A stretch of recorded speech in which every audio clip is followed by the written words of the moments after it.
y vamos a iniciar dando lectura a la palabra de Dios. Nos vamos a ir al libro de Isaías y vamos a leer el capítulo 30. Vamos a darle lectura a los versículos 1 y 2 de Isaías 30. Dice así la palabra de Dios: Ay de los hijos que se apartan, dice Jehová, para tomar consejo y no de mí, para cobijarse con cubierta y no de mi espíritu, añadiendo pecado a pecado, que se apartan para descender a Egipto y no han preguntado de mi boca, para fortalecerse con la fuerza de Faraón y poner su esperanza en la sombra de Egipto. Después nos vamos al 9 y al 10. Porque este pueblo es rebelde, hijos mentirosos, hijos que no quisieron oír la ley de Jehová, que dicen a los videntes: no veáis, y a los profetas: no nos profeticéis lo recto. Decidnos cosas halagüeñas, profetizad mentiras, dejad el camino, apartaos de la senda, quitad de nuestra presencia al Santo de Israel. Y luego el 15 dice: porque así dijo Jehová el Señor, el Santo de Israel: en descanso y en reposo seréis salvos, en quietud y en confianza será vuestra fortaleza. Y no quisisteis, sino que dijisteis: no, antes huiremos en caballos. Por tanto, vosotros huiréis, sobre corceles veloces cabalgaremos, por tanto serán veloces vuestros perseguidores. Y luego nos vamos hasta el 18. Por tanto Jehová esperará para tener piedad de vosotros, y por tanto será exaltado, teniendo de vosotros misericordia, porque Jehová es Dios justo. Bienaventurados todos los que confían en Él. Una lectura muy particular que trata un tema muy especial. Ay de los hijos que se apartan, dice Jehová, para tomar consejo y no de mí, para cobijarse con cubierta y no de mi espíritu, añadiendo pecado a pecado. Judá, en este caso, Judá, el reino del sur, había entrado en una situación de crisis. El ejército asirio estaba avanzando, le había declarado la guerra y se apresuraba a invadirlo con miles de carros. Entonces Judá, en vez de consultar a Dios, en vez de acercarse a Dios, en vez de humillarse y en vez de pedirle consejo para saber qué hacía, humillarse para pedir su ayuda, hizo a un lado a Dios y se valió con sus propios medios, creyéndose ser sabio e inteligente. En vez de buscar a Dios, fue a buscar la ayuda de Egipto, fue a buscar la fuerza y la capacidad de Egipto, que era en ese tiempo también una potencia junto con Asiria. Pero eso equivalía a ser autosuficiente, a independizarse de Dios, a hacer a un lado a Dios, no buscar su consejo, no buscar su dirección. Por eso dice la palabra: ay de los hijos que se apartan, dice Jehová, para tomar consejo y no de mí, para cobijarse con cubierta y no de mi espíritu. Este cobijarse con cubierta de alguna manera implica su autosuficiencia, el creerse capaces, en determinado momento establecer que tenemos la capacidad, la fortaleza para, por nuestros propios medios y a través de nuestra fuerza de voluntad, buscarle solución a la situación que afrontamos. Para Dios esto significaba rebeldía. Y alguno dirá: bueno, entonces, ¿qué a fuerzas tenemos que acudir a Dios? En el sentido estricto, nosotros que hemos establecido un pacto con Dios, que lo hemos reconocido como nuestro amo, nuestro Señor. Bueno, digo nuestro amo porque cuando digo amo, estoy asociándolo con esclavitud. Un esclavo tenía a su amo, y el esclavo ya no era dueño de su voluntad. El amo era el que tenía completa autoridad sobre la vida de ese esclavo, y si él decidía matarlo, lo podía matar porque era su pertenencia. Él lo había comprado. Un esclavo ya no existía para sí. Su voluntad y todo lo que alrededor de su persona estuviera, estaba en las manos del amo. Está asociado eso con el término de redención. La redención siempre está asociado a la esclavitud. El que redime es el que paga el precio por el esclavo para poseerlo, para ser dueño y señor de él, de su vida, y disponer como él quiera. Ahora, nosotros somos redimidos. Cristo nos compró con su sangre, y la característica especial en esta compra es que antes éramos esclavos de Faraón. Faraón en el sentido espiritual, más bien Egipto. Egipto es símbolo del mundo, y Faraón es símbolo del príncipe de este mundo, Satanás. Nosotros éramos esclavos de Satanás. Cristo en el tiempo de su ministerio les decía eso a los fariseos: vosotros sois hijos del diablo, porque hacéis las cosas que él os manda. Y los fariseos decían: no, somos hijos de Abraham. El Señor les decía: no, vosotros sois amos y hacéis las cosas de vuestro amo, el diablo. Vosotros sois hijos del diablo. Nosotros también, antes de conocer al Señor, éramos esclavos del diablo. Algunos dirán: bueno, es que ni siquiera yo tenía relación con ese ser. Es que no necesitamos tener una relación directa. Indirectamente, nosotros somos esclavos de quien servimos. Y antes estábamos sirviendo a los intereses y a los valores establecidos en este mundo. Y Satanás es el dueño de este mundo. Éramos esclavos de Satanás. Hacíamos su voluntad, cumpliendo con todo aquello que él ha establecido en este mundo y que es totalmente contrario a los principios de Dios. Judá estaba por enfrentar a una potencia en ese tiempo, el ejército asirio, y decidió no consultar a Dios. Se creyó muy inteligente, buscó en sus tesoros y fue a ofrecérselos a Faraón para que le ayudaran en contra del ejército asirio. Decíamos, nosotros éramos esclavos de Satanás, y el Señor con su sangre en la cruz del Calvario pagó por nuestra redención, nos redimió, nos compró con sangre.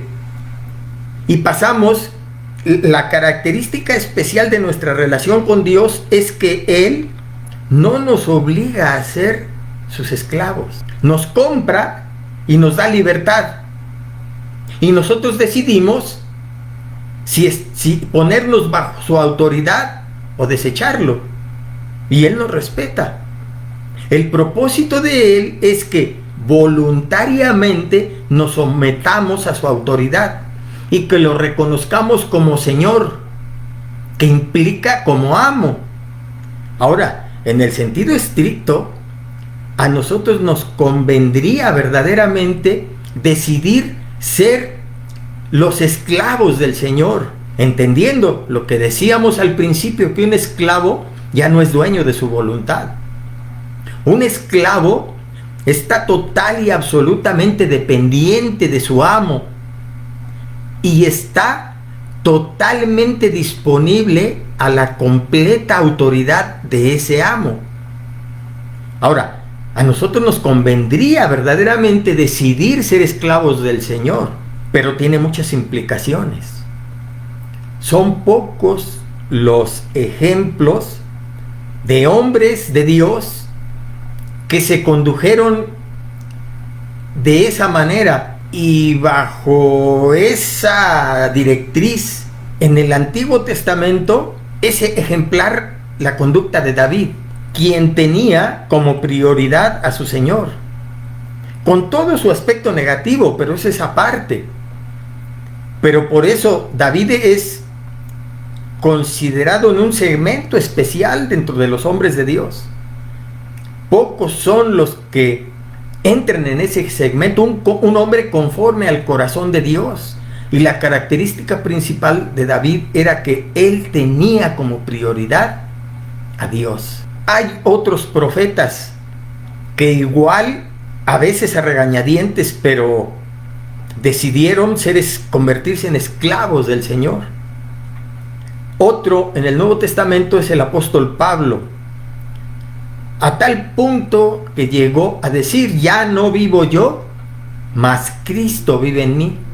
El perfecto esclavo del Señor, y con creces vivió una vida con todas las implicaciones que esto tenía.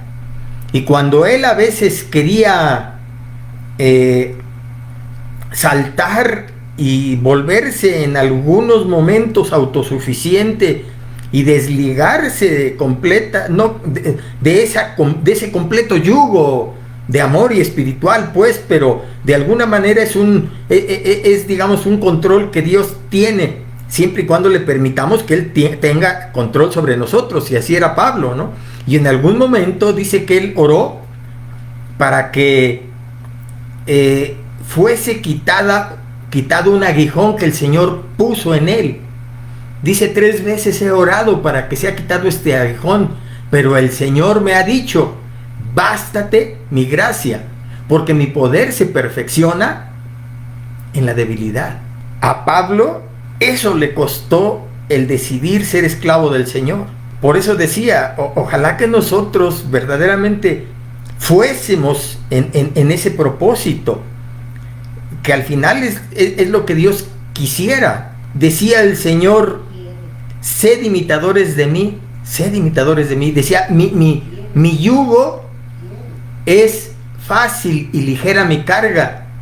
Aprended de mí, que soy manso y humilde de corazón, y hallaréis descanso para vuestras almas. El Señor fue el ejemplo claro. Él estaba sujeto completamente como un esclavo a la voluntad del Padre. Y dijo: aprended de mí. Al final, cuando Él dice eso, hallaréis descanso para vuestras almas, porque es ligera mi carga, es cuando uno ya ha decidido hacerlo. Y al final, ¿qué mejor que tener un amo y ser esclavos de ese amo amoroso, misericordioso, lleno de bondad, lleno de justicia? Al final va a buscar siempre nuestro bien. Ahora, Israel había decidido apartarse de Dios, no molestar a Dios.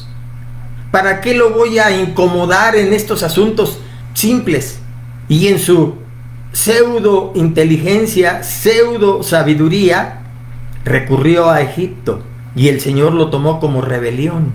Al final sucedería que pensaríamos que Dios a fuerzas quiere tener el control completo de nuestra vida.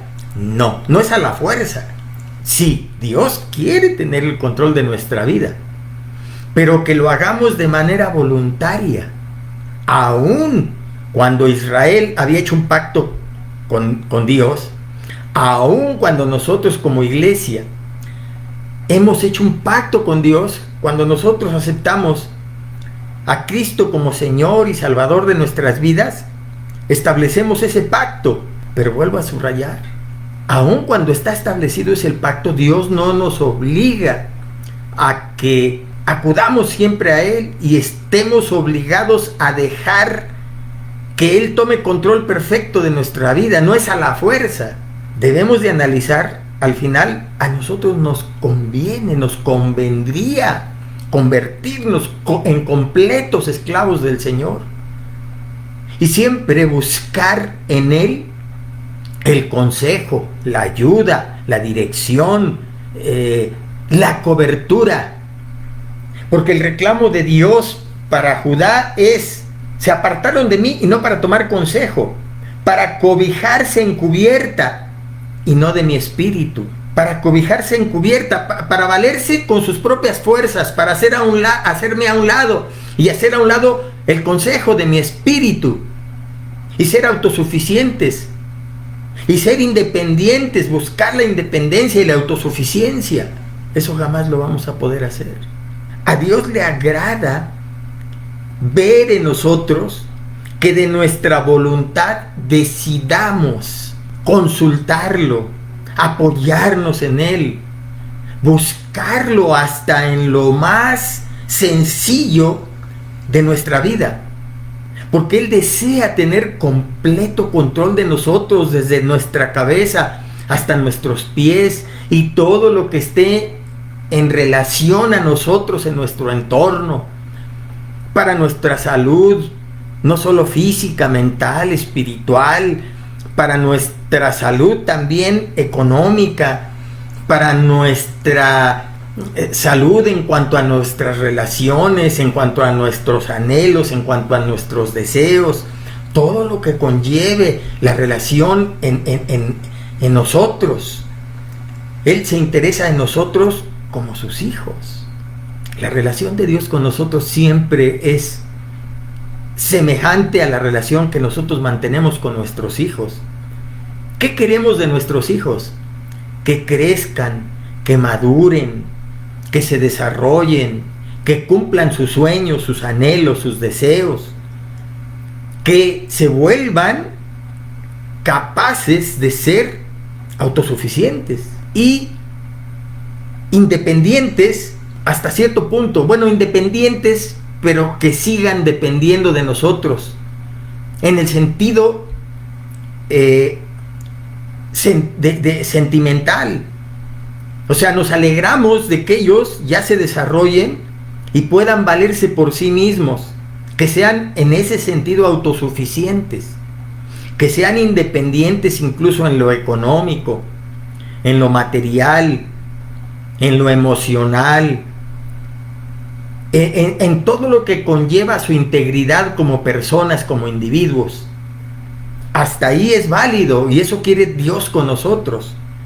Pero sentiríamos feo que cuando ellos tuvieran que hacer algo no nos consultaran, que hubiesen roto relaciones con nosotros y no nos visitaran. Nos alegramos cuando vienen y nos piden consejo, cuando vienen y nos piden ayuda, porque eso hace que el nexo que tenemos con ellos se fortalezca y que sigue habiendo una dependencia, si ustedes quieren, de afecto, de ayuda, de compartir, de sentirnos nosotros orgullosos de ellos y que ellos a su vez se sientan orgullosos de nosotros, que ellos puedan con ese tipo de acciones agradecer la formación que nosotros les pudimos dar, el ejemplo que nosotros les pudimos transmitir, el testimonio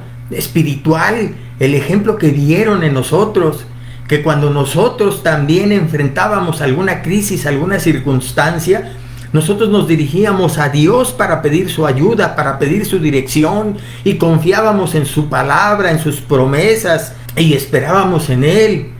Y gracias a Dios, todo eso contribuía a que nos humillásemos ante Dios, a que examinásemos nuestra vida por si había algo que teníamos que arreglar para que Dios pudiera obrar en esa circunstancia, en esa situación, y que todo eso que vivieron a nuestro lado lo tomaron como ejemplo.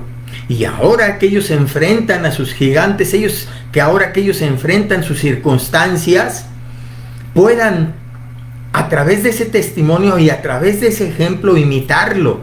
Y si vienen a nosotros pidiéndonos consejo, ayuda, apoyo, nos comunican todo eso, nosotros sentimos bien, nos sentimos bonito, sentimos incluso satisfacción, porque estamos viendo que ellos están enfrentando sus situaciones con los mismos principios que el Dios que el Dios de Abraham, el Dios de Isaac, el Dios de Jacob, que se manifestó a nosotros, ahora también se manifiesta a ellos. Y ellos van a confiar en ese Dios. Por eso el título de la reflexión en esta noche: a Dios le gusta que lo molestemos. Porque Dios quiere todo de nosotros. El reclamo de Dios es, en otras palabras, no me consultan, no me buscan para recibir dirección y consejo míos. Porque yo sé que cuando se actúa de manera independiente y autosuficiente, haciéndome a mí a un lado, no va a venir más que fracaso. El contexto espiritual y el contexto en el que estaba Judá en ese momento requería de Judá una respuesta. Nunca se preguntaron, bueno, nos enfrentamos a algo que es mucho más fuerte que nosotros. ¿Qué harían nuestros antepasados? ¿Qué hicieron cuando muchos de ellos se enfrentaban a situaciones de crisis como la nuestra? Ellos tenían el conocimiento de lo que habían hecho sus antepasados. Ellos habían pasado ya por otras circunstancias. ¿Cuántas ocasiones Dios los libró de ejércitos mucho más poderosos? Muchas veces incluso de alianzas entre ejércitos que cuando hacían esas alianzas, si contamos el número de hombres, rebasaban el 1,000,000 de gentes. Se enfrentaban a gigantes en el sentido mayúsculo, porque eran miles, millones de hombres más armados, más organizados, con más capacidad y experiencia militar. Pero cuando muchos de los hijos de Israel, de los hijos de Judá, buscaron el consejo de Dios, buscaron la ayuda de Dios, Dios obró milagrosamente. Ellos eran testigos del poder de Dios. Pero lamentablemente, como nos sucede en nuestras circunstancias, nos llenamos de orgullo. Nos creemos capaces. Nos alejamos de Dios. Y Dios toma eso como una actitud rebelde. Porque es imposible que nosotros, sin Dios, podamos lograr algo. Y si lo logramos, a la larga es para nuestra destrucción, como pasó aquí. El rey tuvo que buscar los tesoros del templo y todo lo que para ofrecérselos a los egipcios. Y después, todos esos ejércitos enemigos se dieron cuenta que en Israel, ya sea en el reino del norte o en el reino del sur, había tesoros, tenían valores. Y esos que recibieron paga por aliarse y defenderlos, después se volvieron sus enemigos. Y después los despojaron de todas sus riquezas. ¿Por qué? Porque se decidieron actuar en sus fuerzas y buscar ayuda del mundo, de Egipto, de Faraón, que representa a Satanás. No molestemos al Señor con esto. Tenemos la capacidad, tenemos la sabiduría, tenemos la fuerza de voluntad para poder salir adelante y resolver esto por nosotros mismos. ¿Cuántas veces nos sucede igual? Pero a Dios le gusta que lo molestemos, aún en cualquier situación, por insignificante que ésta sea. A Dios le agrada que mostremos una dependencia completa de Él. Si nos vamos al Salmo 36, el versículo 7 dice: cuán preciosa, oh Dios, es tu misericordia. Por eso los hijos de los hombres se amparan bajo la sombra de tus alas.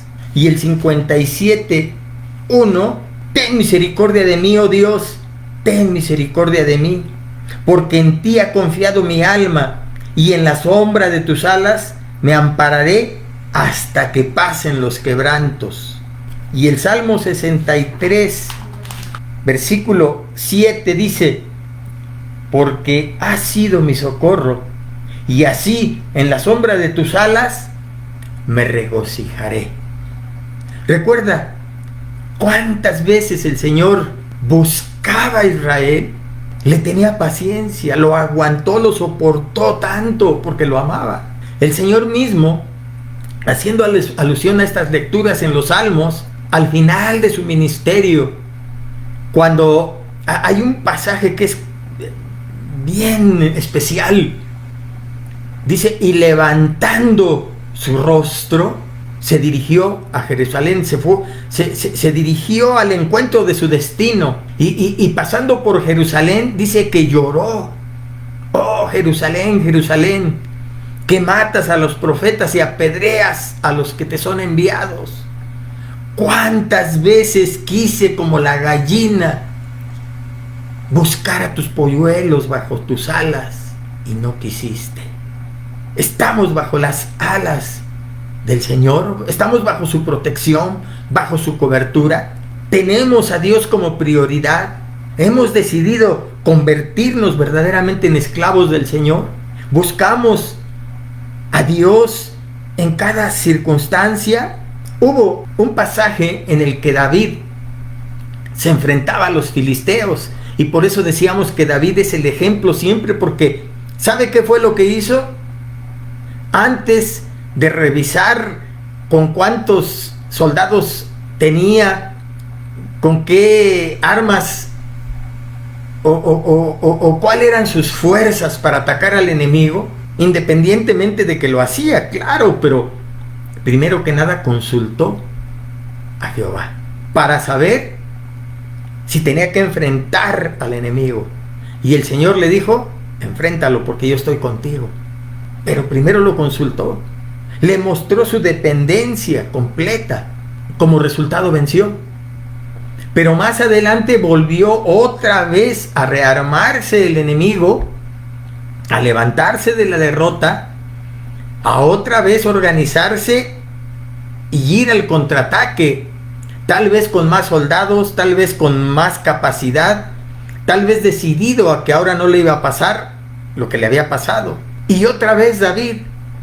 Y David no dijo, bueno, si ya Dios una vez nos dio la victoria, vamos otra vez con ese mismo ejército y vamos a vencerlo. Y podía haberlo hecho, era válido. Pero otra vez Dios nos da luz acerca de cuál fue la actitud de David. David volvió a consultar a Dios. O sea, David no hacía nada sin consultar al Señor. Siempre, siempre. Lo que distinguió a David de los demás reyes es incluso la primera acción que hizo David al ser nombrado rey. La primera acción que tomó es traer el tabernáculo cerca de él.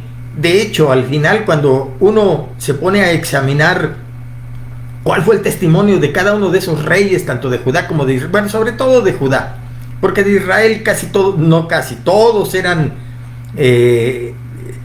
reyes ilegítimos, porque no descendían de la dinastía real que era la de David. Mencionemos a los reyes de Judá, pero dentro de esos reyes de Judá hay dos tipos de reyes: los que estaban cercanos al tabernáculo o los que no les interesaba el que el tabernáculo estuviese cercano o no. Los que estaban conscientes de que si eran reyes y podían desarrollar el ministerio que conllevaba ser rey en todos los aspectos, no solo el administrativo, el militar, sino sobre todo el espiritual. ¿Cuáles eran los nexos que se tenían tanto con los sacerdotes como con los profetas? Y si usted ve, David es especial en eso, porque él mismo, sin ser levita, sin ser de la clase sacerdotal, llegó a ministrar en el tabernáculo, llegó a sacrificar. Es porque David de alguna manera era más el rey conforme al corazón de Dios. Y se le permitieron cosas que a otros no se les permitió. Por ejemplo, comer el pan de la proposición. En fin, muchos detalles. A lo que voy es, la segunda vez que ese ejército se armó en contra de David, otra vez David consultó a Dios. Y aquí era importante. Lo que nos quiere subrayar Dios es que así debemos de ser nosotros. Importunar a Dios no le molesta.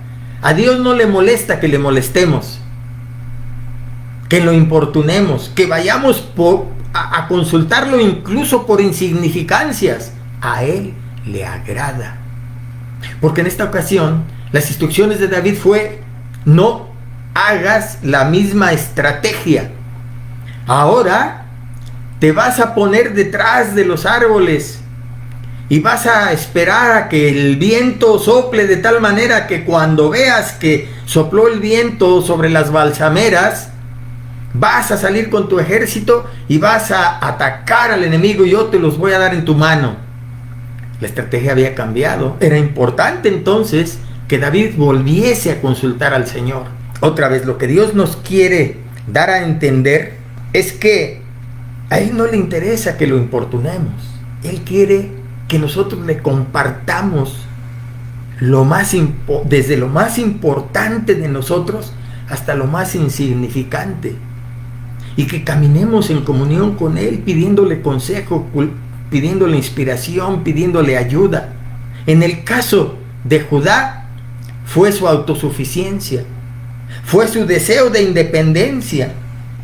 Supuestamente tenían la capacidad, tenían la voluntad, su inteligencia para buscar en Egipto ayuda y salir de la situación de crisis. Eso fue lo que le molestó a Dios. ¿Cuántas ocasiones incluso les reclama, cuando en otras ocasiones eran no la multitud que viene, sí, contra ustedes, que es grande, pero hubo ocasiones que fueron millones y yo les di la victoria? ¿Por qué no me vinieron hoy a consultar?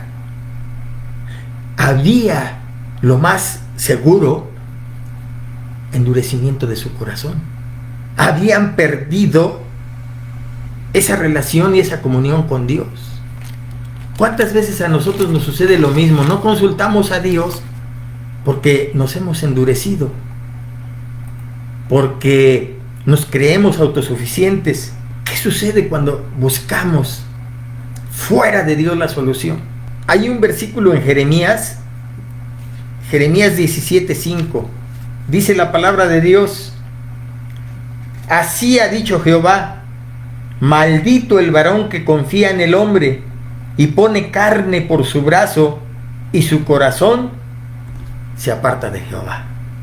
Yo tengo palancas, yo tengo conocidos, yo conozco a gente de influencia, yo sé quién me va a sacar adelante. ¿Y en dónde está tu confianza? En Dios. Cuando tú buscas ayuda fuera de Dios, tal vez tengas razón, tienes conocidos, tienes influencias, pero ¿cuáles van a ser los consejos que te van a dar? ¿Cuáles van a ser los procedimientos para sacarte del aprieto? ¿Qué alianzas vas a tener que hacer? ¿A qué te vas a ver obligado posterior a eso?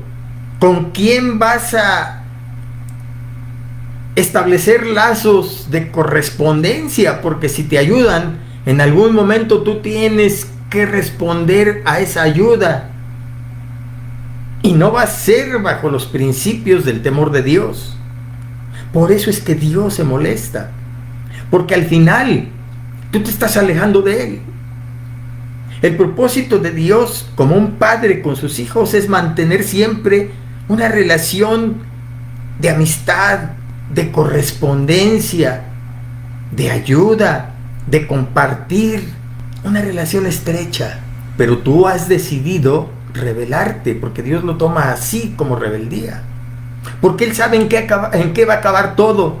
Hay caminos que al hombre le parecen correctos, pero su fin es camino de muerte. Dios no se equivoca. Pudiendo buscar su ayuda, te vas al mundo, te vas a Egipto. ¿Y quiénes el príncipe de este mundo, Satanás, Faraón, y vas a establecer nexos con él. Muchas veces, a pesar de que nosotros buscamos de Dios, vamos a la iglesia, le adoramos, nos esforzamos por caminar de manera recta, pero a pesar de que nosotros podemos orar y ayunar, pero si al final no buscamos la ayuda de Dios, Él lo va a tomar como rebeldía. ¿Y qué va a suceder con eso? Muchas veces te preguntas, bueno, ¿por qué entonces hay confusión, hay preocupación, no hay satisfacción en la decisión que tomé? No busqué a Dios.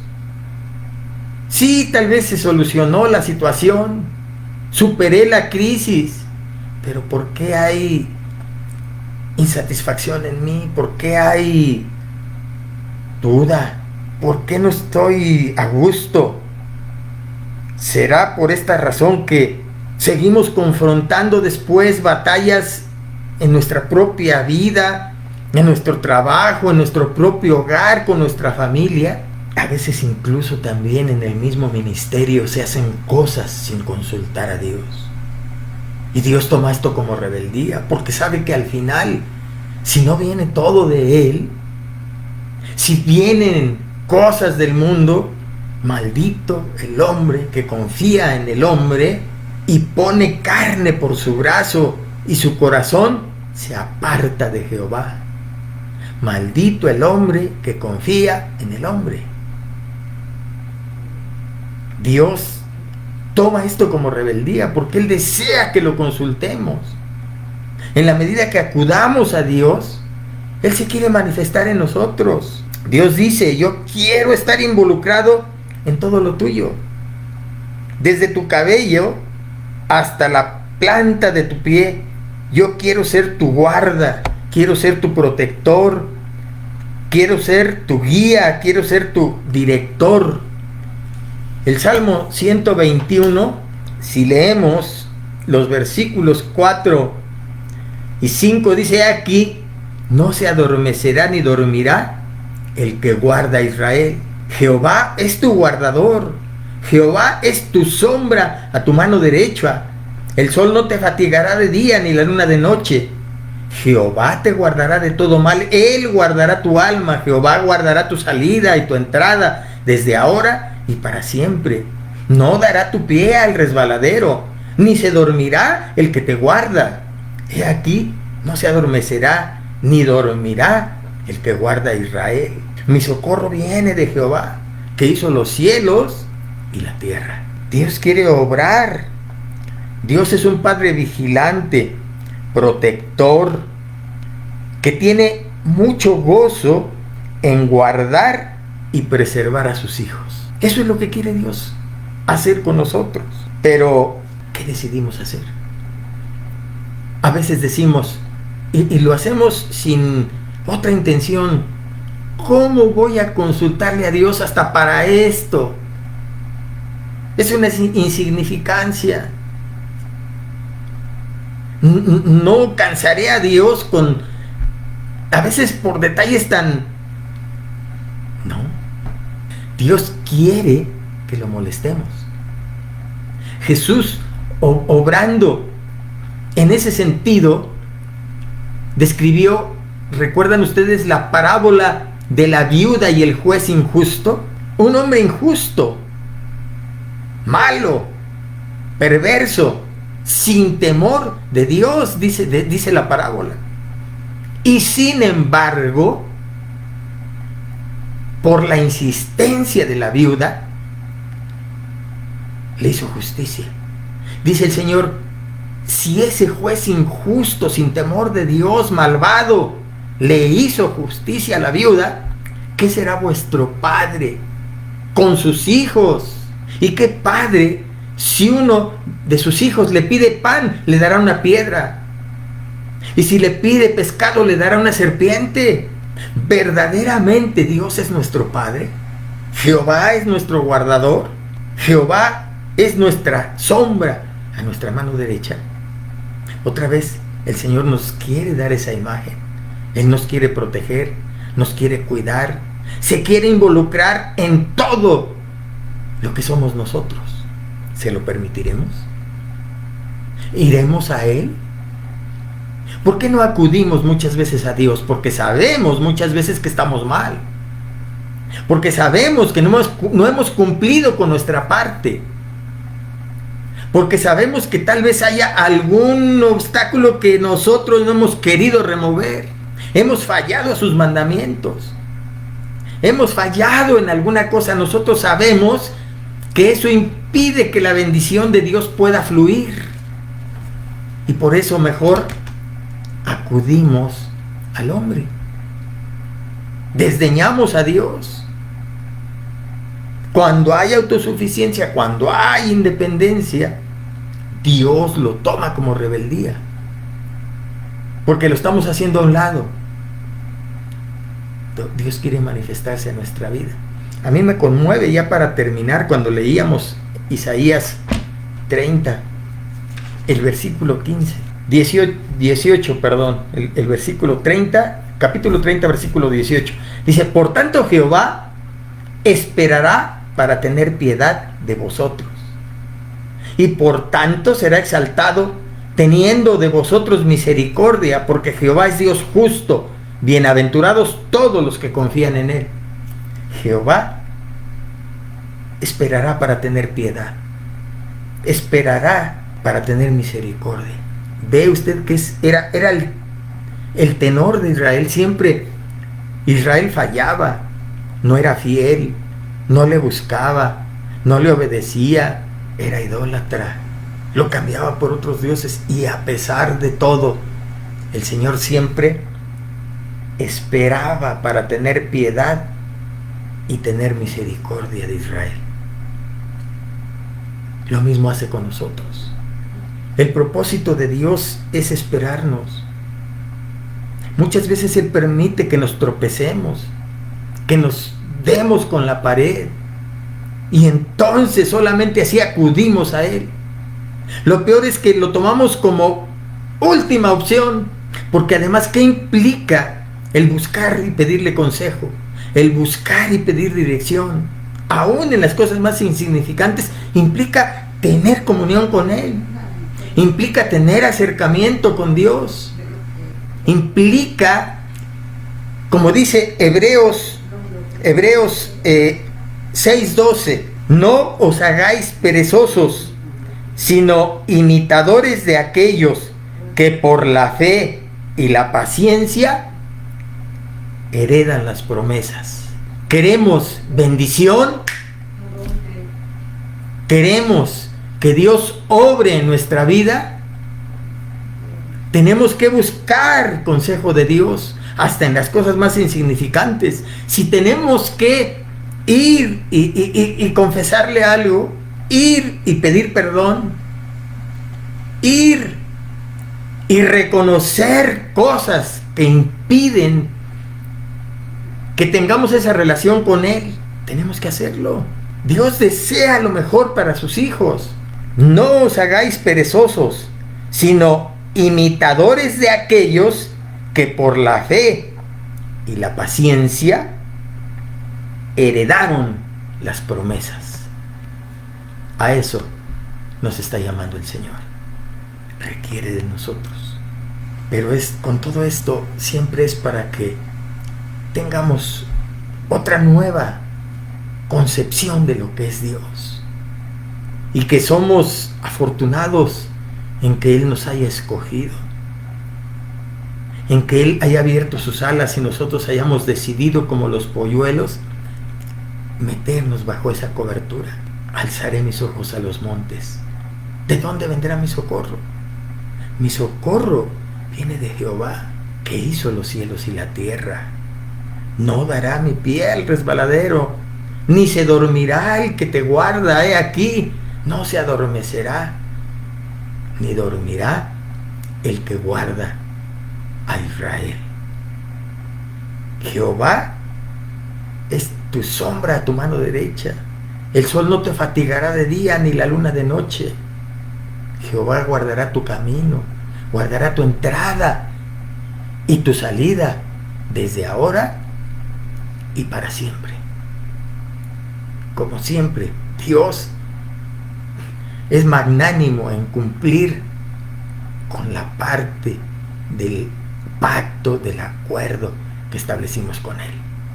Él es fiel, porque no puede negarse a sí mismo. Aunque fueseis vosotros infieles, yo permanezco fiel porque no puedo negarme a mí mismo.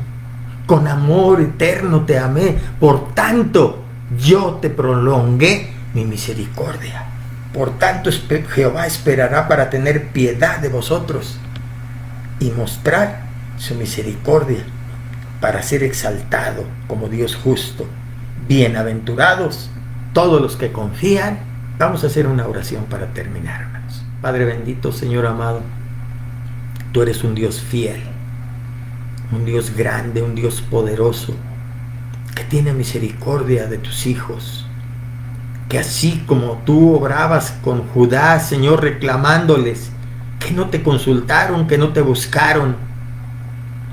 ¿Cuántas ocasiones, Señor, nosotros caemos en lo mismo, a veces con conceptos equivocados, porque creemos, Señor, que no te debemos molestar en cosas a veces insignificantes?